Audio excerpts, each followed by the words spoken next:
Where the Atlantic Ocean meets the North Sea, the weather is often dramatic, always changing.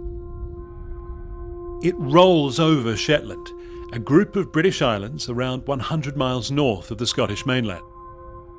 In this remote, beautiful place, the landscape feels raw and powerful. These gusty hills are known for their short, often feisty ponies. These waters are shared with apex predators. And well into spring, an Arctic blast can blanket everything, grounding aircraft and delaying a potentially life-saving mission. On the Shetland Islands, the weather governs all, including efforts to roll out the coronavirus vaccine. Eventually the skies clear and an operation is launched to protect one of the UK's most isolated communities. From the region's only hospital, the doses are dispatched to the airfield and escorted by nurse Margaret Cooper. Her job is to distribute the vaccine on an extraordinary place. Fair Isle, a tiny wedge of land surrounded by open ocean. Steep cliffs, sloping fields, more than a few sheep, and that's it. People live here. Just 45 people. Soon we see them striding out, converging on the small building used as a medical office. That's where Margaret Cooper gets to work. In you come, have a seat.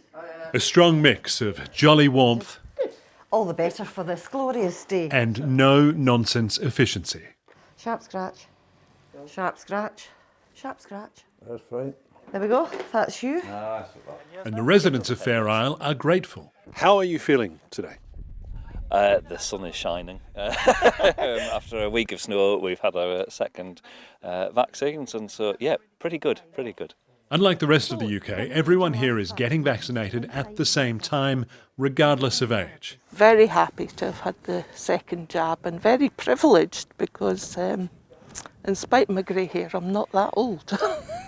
For all the obvious reasons, life here is isolating, but especially during the pandemic. For more than a year, Fair Isle has stayed largely closed off to the world. But even here, there is a fear of the virus. But it's a bigger fear in a certain way, because if it did come here, it could be devastating. It could spread like wildfire.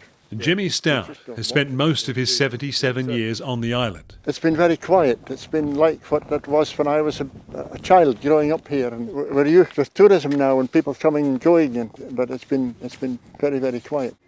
Getting the doses here was challenging, but injecting them into arms only takes a few hours.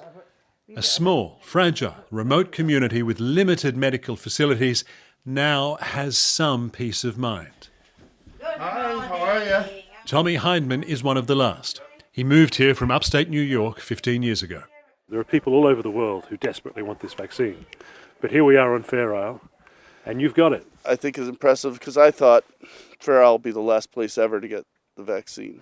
Britain's vaccine program is a rare pandemic success story, but it's about more than just securing enough doses. It's an achievement built through the organisational power of a national health service, combined with the relationships, the experience of committed local staff. Now, Jimmy, did you have any side effects after the last one? Margaret Cooper says it's the proudest chapter of her 50-year nursing career. It's a privilege to be able to be part of the vaccination programme and feel that you are contributing. A crucial contribution to an unprecedented operation that's saving lives and restoring freedoms everywhere in the United Kingdom.